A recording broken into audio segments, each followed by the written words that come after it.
The rain didn't just fall, it assaulted the city. It hammered against the bus windows and sheets, blurring the already smeared neon of downtown into a watercolor wash of reds and blues. Isla leaned her forehead against the cool, vibrating glass, feeling the exhaustion deep in her bones, a dull ache that had settled into her marrow. 36 floors of polished marble, gleaming chrome, and invisible glass in the Al Jamil penthouse. 10 hours of erasing every trace of human existence, leaving behind only the sterile scent of lemon oil and the silent, screaming perfection he demanded. Her own existence felt erased, too, worn down to a state of pure physical function. All she wanted was the sag of her own mattress, the familiar crack in her bedroom ceiling, the silence that belonged only to her. The bus wheezed to a halt at her stop, and she joined the small, damp herd of people disembarking into the downpour. Her worn coat was no match for the wind that whipped down the narrow street, driving needles of cold rain into her face.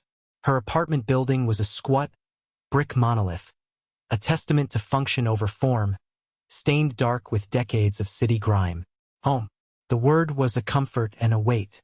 She fumbled for her keys, her fingers numb and clumsy, finally finding the cold, jagged metal in the depths of her pocket.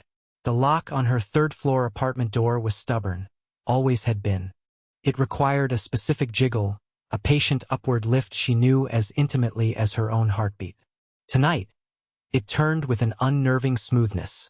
The door swung inward on a breath of warm, clean air. It was the wrong kind of clean. Not her familiar scent of old books and lavender dryer sheets, but the sharp, antiseptic bite of industrial-grade bleach and a powerful lemon polish she knew all too well. It was the smell of work, the smell of his world, not hers. A cold dread, colder than the rain, trickled down her spine. Every muscle screamed at her to turn, to run, but the exhaustion had stolen her will. She stepped inside, her wet shoes squeaking on the linoleum, and pushed the door closed behind her. The sight that met her was so profoundly illogical, so completely outside the realm of possibility, that her tired brain refused to process it for a full 10 seconds. A man stood at her tiny kitchen sink, his back to her. He was tall, broad-shouldered, and moved with a quiet, deliberate economy that was unnervingly familiar. He wore a simple dark shirt and trousers, nothing that screamed wealth, but the posture alone was a signature. It was the posture of a man who never had to hurry, who owned every room he ever stood in, even her own. He finished rinsing a plate, one of her chipped, mismatched floral plates from the thrift store, and placed it with surgical precision into the small dish rack beside the sink. Then he turned, and her breath caught in her throat. It was him, Khalil al-Jamil, the phantom of the penthouse. The man whose life she meticulously scrubbed clean, but whom she had only ever seen in glossy magazine photos or as a fleeting, powerful silhouette stepping into a private elevator. His face was exactly as the photographs depicted, stark planes, a strong jaw, dark eyes that seemed to absorb all the light in the room. But seeing it here, under the flickering fluorescent bulb of her own kitchen, was like watching a lion wander into a hamster cage. He didn't seem surprised to see her. His gaze was calm, analytical, as if her appearance was an expected variable in a complex equation. He picked up her worn-out broom from where it leaned against the refrigerator and began to sweep the floor, his movements methodical and efficient, gathering a small pile of dust and debris near the door. The rhythmic scrape of the bristles on the floor was the only sound. Isla remained frozen in the entryway, the rain dripping from her hair onto the floor he had just cleaned, her mind a screaming void. This wasn't happening. It was a stress-induced hallucination, a dream born of fatigue and the lingering scent of his expensive cleaning supplies. But the man was undeniably real, a solid, breathing impossibility in the center of her small, fragile world. He finished sweeping the small patch of floor, his movements never betraying a hint of impatience or irritation. He nudged the little pile of dust into her dustpan with the side of his shoe, then gently leaned the broom back against the wall, placing it with the same care he'd used for her plate. Only then did he turn his full attention to her, his dark eyes taking in her soaked coat, the pale, shocked cast of her face. The silence stretched, thick and suffocating. Isla's heart hammered against her ribs, a frantic bird trapped in a cage. She should scream. She should run. She should demand to know what he was doing in her home, how he had gotten in, why the lord of a corporate empire was sweeping her dusty floor. But the words wouldn't come. Her professional deference was a deeply ingrained instinct, a survival mechanism honed over years of serving the wealthy and invisible. You don't question. You don't speak unless spoken to. You make yourself small. He took a single step toward her, and she flinched, an involuntary tightening of her entire body. He stopped immediately, holding his hands up slightly, a gesture of peace that was somehow more alarming than aggression. His voice, when it finally came, was low and steady, a deep velvet resonance that seemed to vibrate in the small space. "Your faucet was dripping," he said, his tone impossibly calm, as if this were the most normal conversation in the world. A steady drip once every 2 seconds. I fixed it. The sheer, staggering banality of the statement, dropped into the center of this surreal nightmare, was the thing that finally broke her. It wasn't fear, it wasn't anger. It was the crushing weight of the absurd.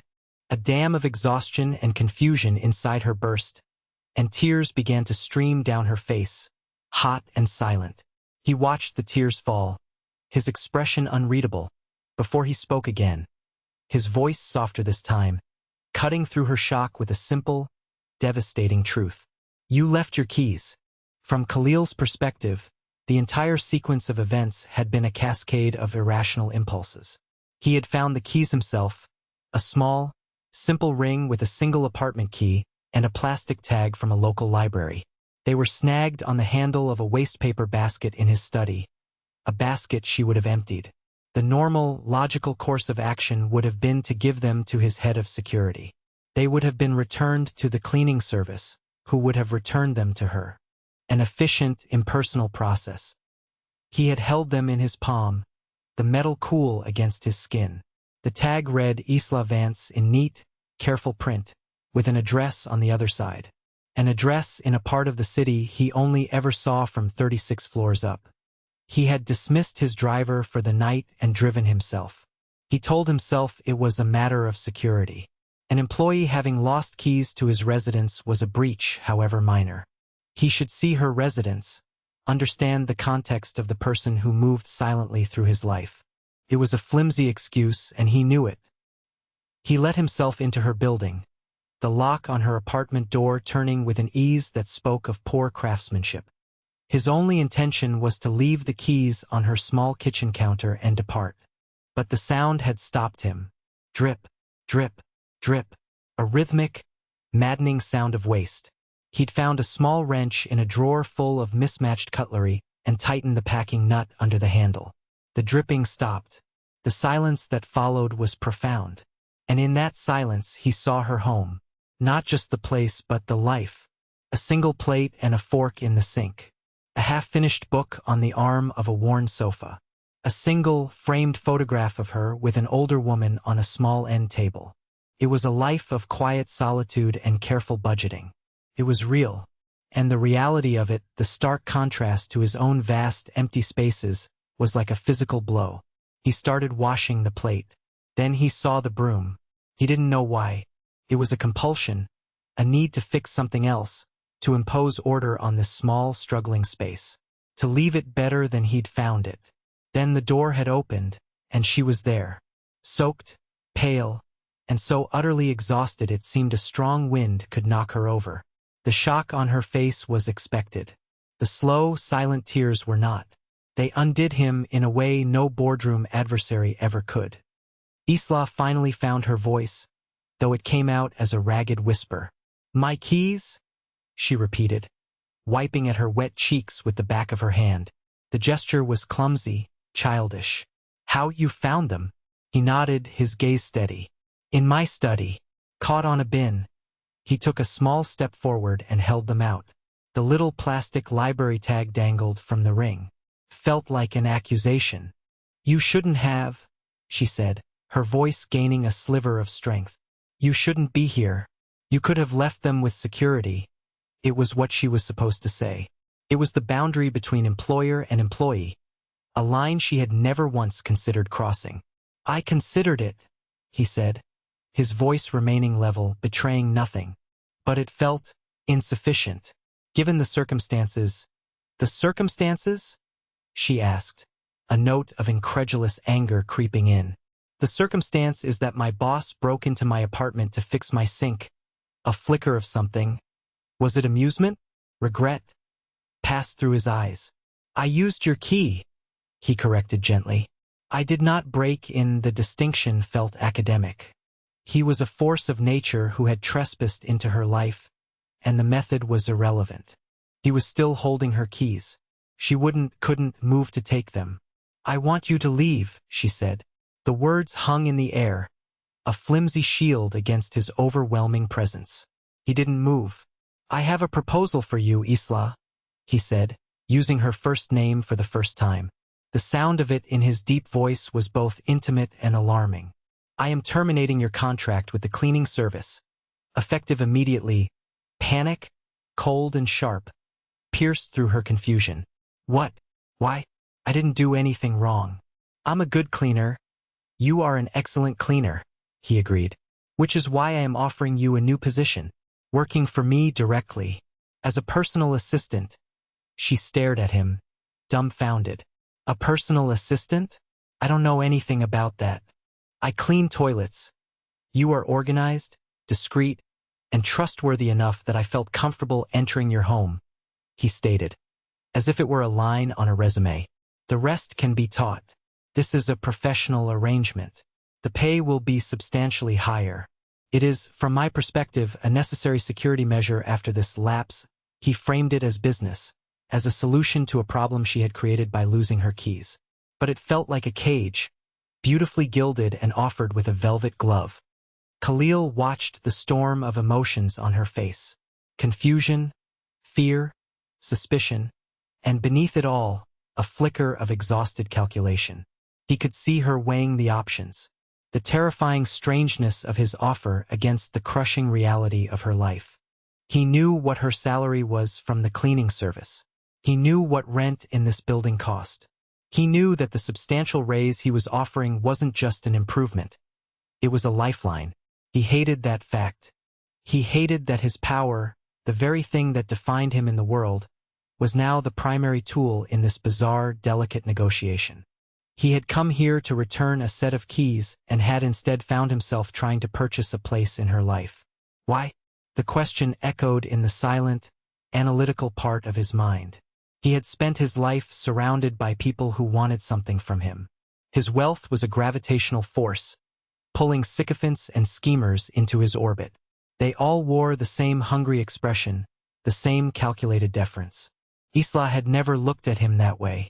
In the few times their paths had crossed in the penthouse, she had simply inclined her head, her expression neutral, her presence quiet and unobtrusive. She had treated him not as a billionaire, but as a feature of the landscape she was paid to maintain. She saw the man, not the money. And tonight, standing in her home, she looked at him with fear and confusion, but not with avarice. It was a novelty he found himself desperately wanting to preserve. He wanted her to say yes, not for the money, but for a reason he couldn't yet articulate. He wanted to see her in a setting that wasn't defined by scrubbing floors. He wanted to hear her voice when it wasn't hushed in professional servitude. This job offer, cloaked in the language of security and logistics, was a clumsy, desperate attempt to change the context of their relationship, to pull her out of the shadows of his life and into the light. Isla's mind was racing. Personal assistant. It was a title from a different world, a world of spreadsheets and schedules and tailored suits, not bleach and rubber gloves. The offer was insane, but the alternative was terrifying. She had been fired.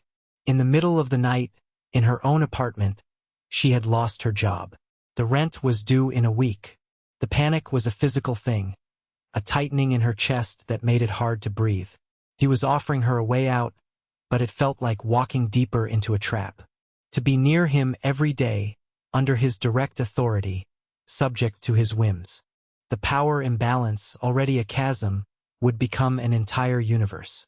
But the money, The thought was a shameful, practical whisper. What could she do with that kind of money? Fix the rattling engine in her car. Help her mother with her medical bills.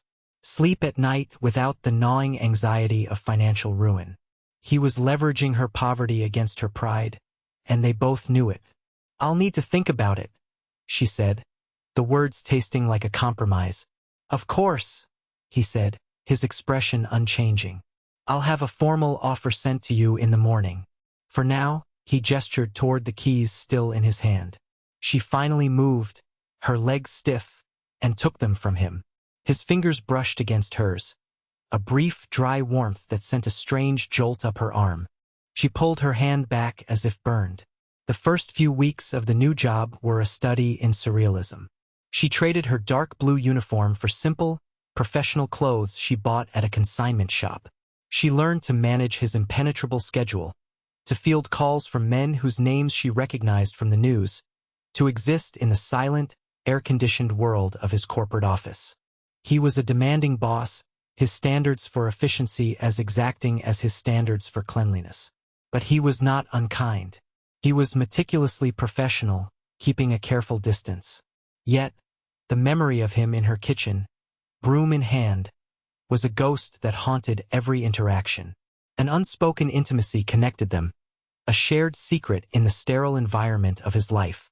She saw the loneliness in him then, in the long hours he worked, the way he ate his meals alone at his desk, the absence of personal calls.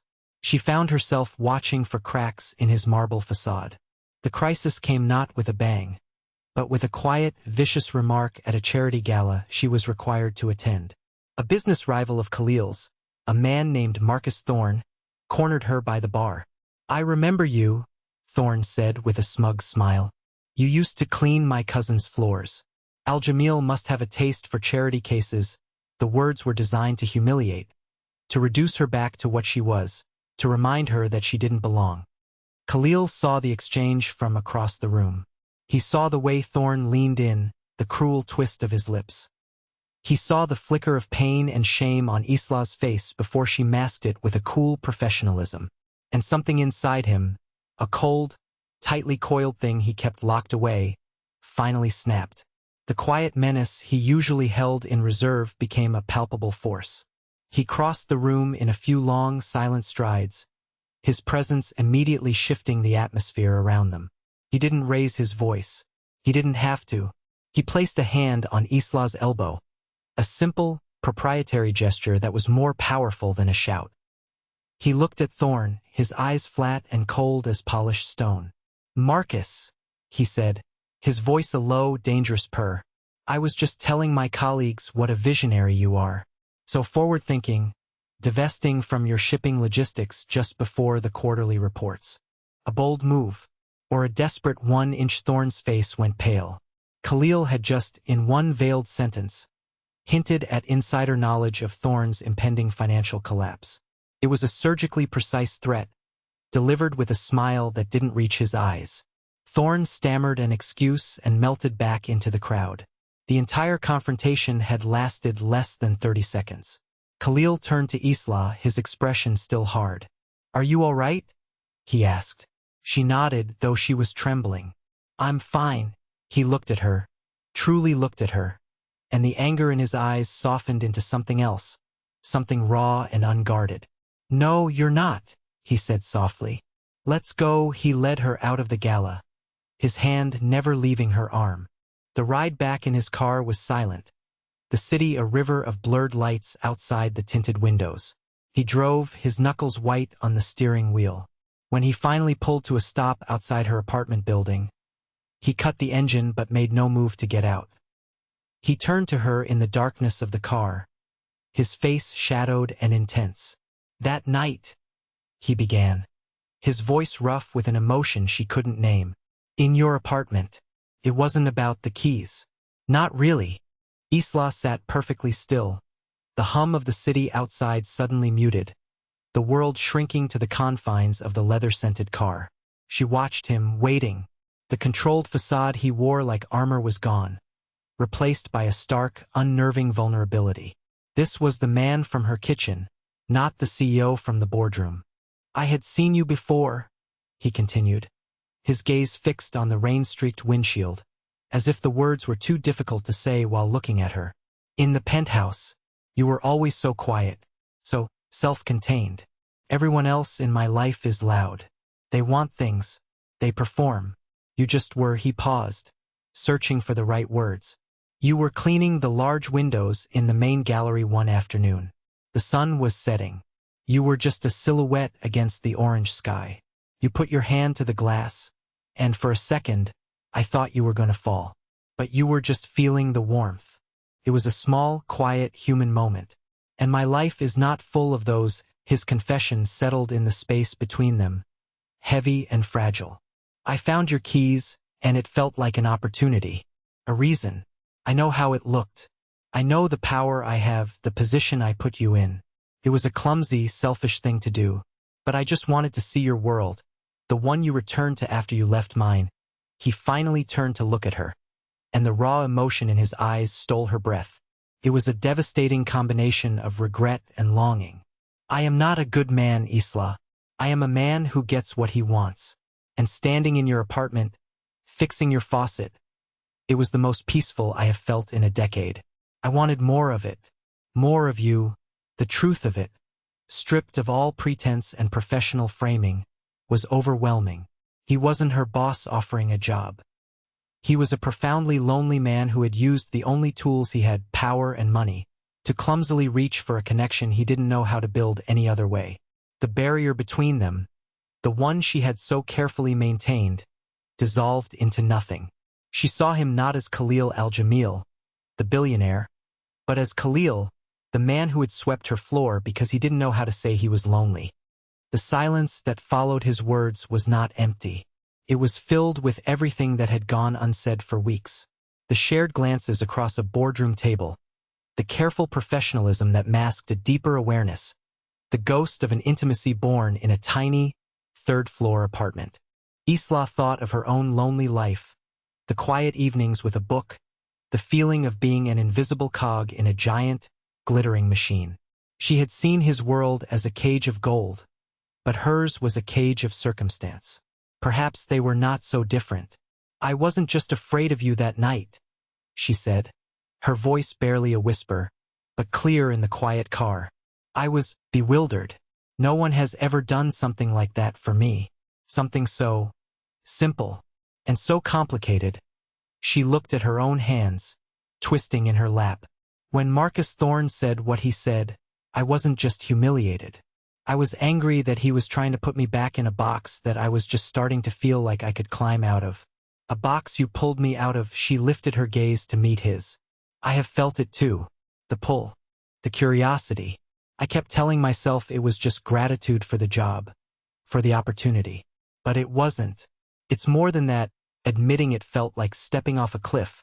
A surrender to the strange gravity that had been pulling them together since the moment she'd walked in and found him at her sink. It was reckless and terrifying and undeniably true. A slow, gentle smile touched Khalil's lips, the first genuine smile she had ever seen from him. It transformed his face, erasing the harsh lines of power and revealing a startling warmth. I am terminating another contract, Isla, he said softly. Yours. You can't be my personal assistant anymore. For a heartbeat, fear shot through her. The fear of being cast out again. He must have seen it in her eyes, because he reached across the console and took her hand, his grip firm and warm. It is an impossible conflict of interest, he explained, his thumb stroking the back of her hand. Because I would like to ask you to dinner, and then another. I want to see where this goes with no contracts or job titles between us. Just you and me. It was a new proposal, one not cloaked in logistics or security. It was a simple, terrifying, wonderful question. She looked from his hand holding hers to his eyes, which were full of a fragile hope that mirrored her own. This was the real choice, not about a job but about a person. A complicated, powerful, lonely person who saw her when no one else did. Okay, she whispered. Yes, the word was small, but it was the start of everything.